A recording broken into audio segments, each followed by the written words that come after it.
Hello folks, welcome back for another update on the Sea MAX NANO. So this is a first, we're actually recording with a new device this week. Always do all of my video recording and uploading to my channel using the same device as my smartphone, the Galaxy S series smartphones, from the S2 to the S4 to the S6, S8 and now with the new S10 Plus.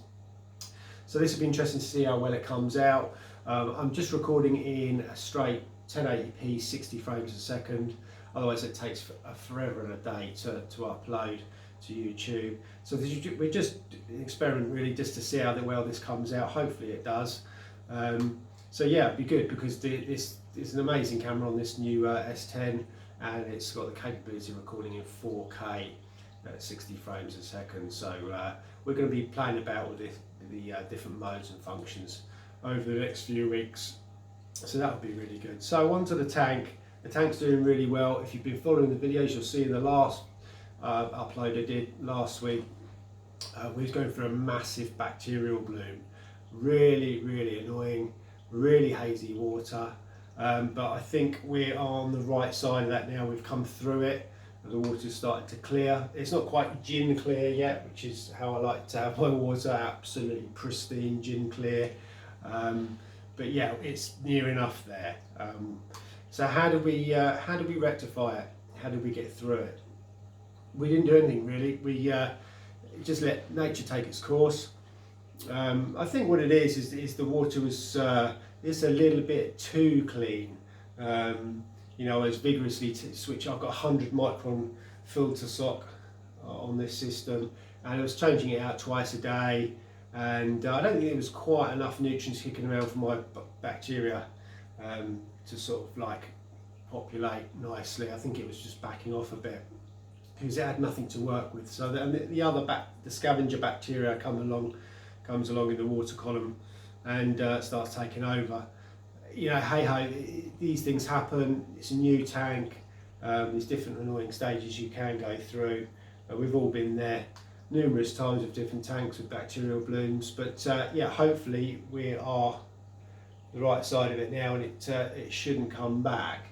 I backed off with the filter socks every day, just a bit, you know, down to every couple of 3 days, and started feeding a little bit heavier as well, just to give the bacteria in my biological filtration system in the back a little bit more to work with and to outcompete in numbers to the bacteria in the water column, and it seems to have worked. So it's clearing really nicely. We've removed the carbon, removed the purigen, and so there's no chemical filtration on this tank whatsoever at the moment, and yeah, the water's really nice and clear. So it's got that little bit extra to go yet, but you know, it's not been long since it's cleared, so we're getting there. So we have put in a very first piece of coral into the tank. We're at the stage where we're just doing water changes, you know, normal maintenance that we plan to do, a water change on a Sunday, and feeding normal the inhabitants that are in here, the 3 fish and the bits of clean-up crew and stuff. Yes, feeding as normal, water changing as we plan to do, and just seeing what our nitrates and phosphates levels of start panning out to be. And we're currently at 3 ppm nitrate, which is really, and 0 phosphate, which is really good. I do expect that over the next couple of weeks to come out a little bit lower.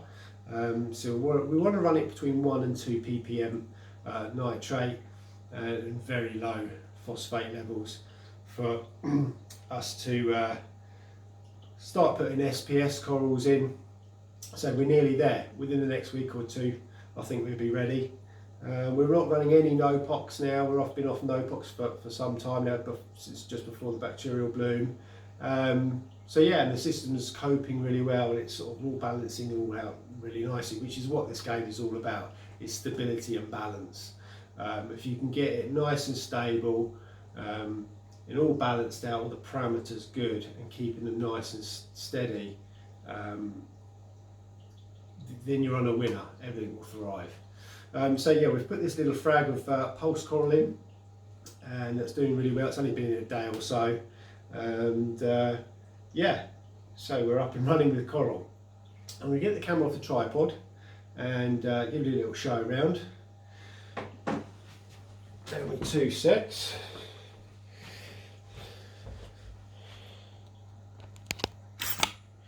Okay, so hoping this video will come out well.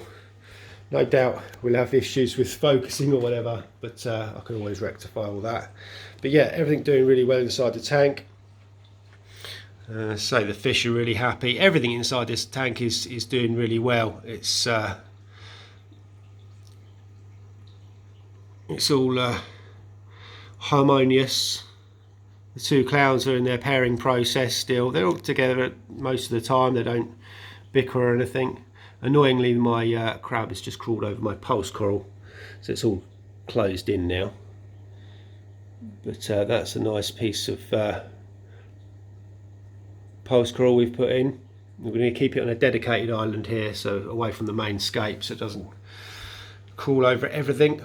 I'm hoping that once it gets big enough, you know, sort of fills this gap, that my clowns might host it, which they've, you know, clowns I've had previous before has hosted my pulse coral, so that'll be really good. I'm really lucky with these 2 clowns. Actually, they stay at the front all the time. They're always at the front. What usually happens with clownfish is they pick a corner and go and sit up in the corners and live in the corners until they've got an enemy or something to host.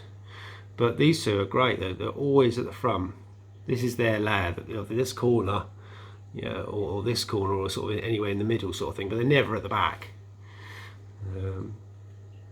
Cleaner shrimp doing great, growing rapidly, shedding its skin all the time. My azure damsel or regal damsel doing really well. He's absolutely loving this tank because he's got this whole rock scape to himself. All the clean up crew going fine. My conch is doing a great job of the sand bed. You get a little bit of brown diatoms here and there. He soon cleans them up. So your system's running really, really well. It's so simple, the maintenance on it, compared to the bigger reefer systems. Say I've come from the reefer 750, and this is so much easier to maintain. You know, every morning all I do is the filter stock comes out. It takes literally about 3 or 4 minutes. Take the filter stock out, put a fresh one in, clean it out in the sink, clean the skimmer, cup, all inside about 3 or 4 minutes. No kneeling down or having to get inside sumps underneath on the reefer system. My 750 is, I'm sure it was the reason why my knees were so bad. Having to keep getting it down on your knees to get in the sub to clean skimmers and filter socks and whatnot. But so everything's all sort of shoulder height with this tank, which is great.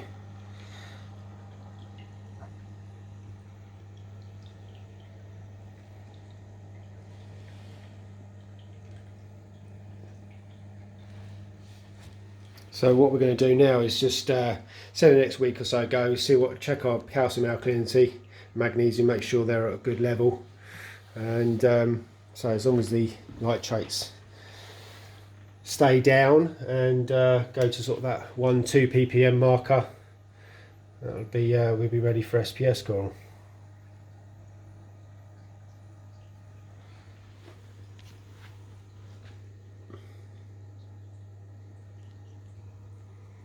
I'm just going to quickly take you upstairs to show you my son's nano tank that he's set up exactly the same time as this. It's a Fluval Evo 52 litre. He's also got his own YouTube channel.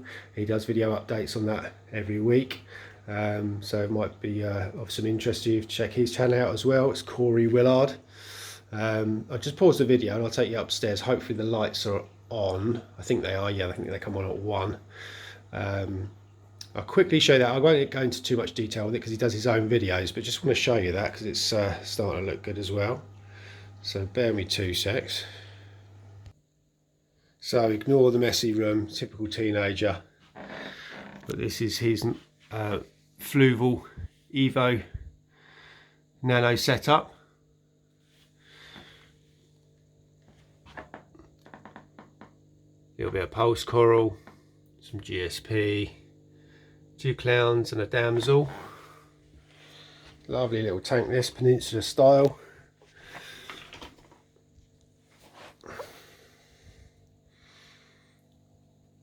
Started exactly the same time as my one, so we know we're sort of at the same sort of stage, maturity wise. Super simple setup though. No skimmer, just a filter floss pad, biological, a little bit of chemical Purigen, and that's it. See, he's got a little bit more greeny sort of algae popping up in his. I think because he's running his nutrients a little bit higher. I think it's 5 or 6 ppm nitrate, but this is going to be a soft coral tank, so that's fine. But yeah, it's starting to look really good.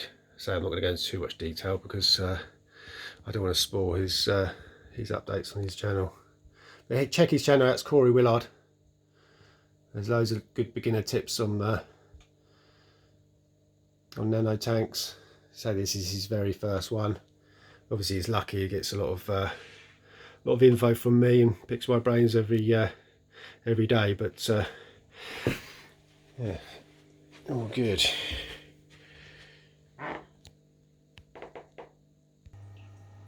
Okay, so yeah, check his channel out, it's Corey Willard.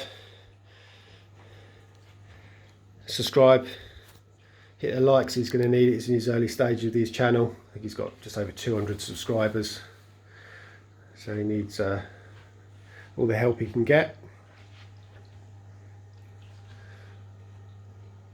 So we've got some good videos planned coming up over the next few months. We're going to do some shop tours, some other reefers, home visits and videoing of their tanks. This is going to obviously have its first SPS frags going in the next few weeks as well. So I don't know if I've mentioned, actually, no, the light. I was planning on switching the light out for a Kessel, but I'm going to give it a little bit while longer. We're going to see how this light goes with coral. 2 reasons. One, it's going to cost me down near 400 quid to switch out for a Kessel A160 with a spectral control and the nice 90-degree arm. So I've had lots of things on recently financially, so we've just been playing about with some different schedules online and sort of tweaking them and modding them and tweaking them to how I like. So we'll see how we get on with it. I found this one that's a little bit more whiter, someone suggested. I think it's Eddie Puto one online. Anyway, I've modded the hell out of it and changed the ramp times and stuff.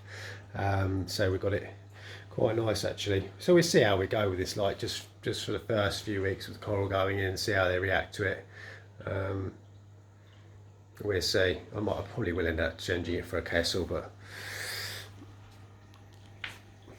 yeah, it's all going good. So water is clearing quite nicely now. So it's not crystal clear, but yeah, it is getting there. It's quite hard to pick up on the camera, I think. The lights are so blue. But yeah, no, it's nice and clear. So I'm hoping this video will come out, first video I've done with the S10. So there's some tweaking to be done with it.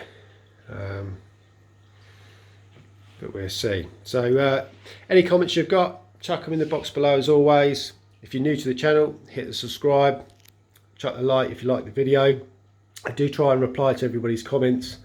So if I haven't replied to yours, it just means there's just so many. It's hard to keep up sometimes. But yeah, I'll catch you in the next one. Thanks for watching, folks. Bye bye.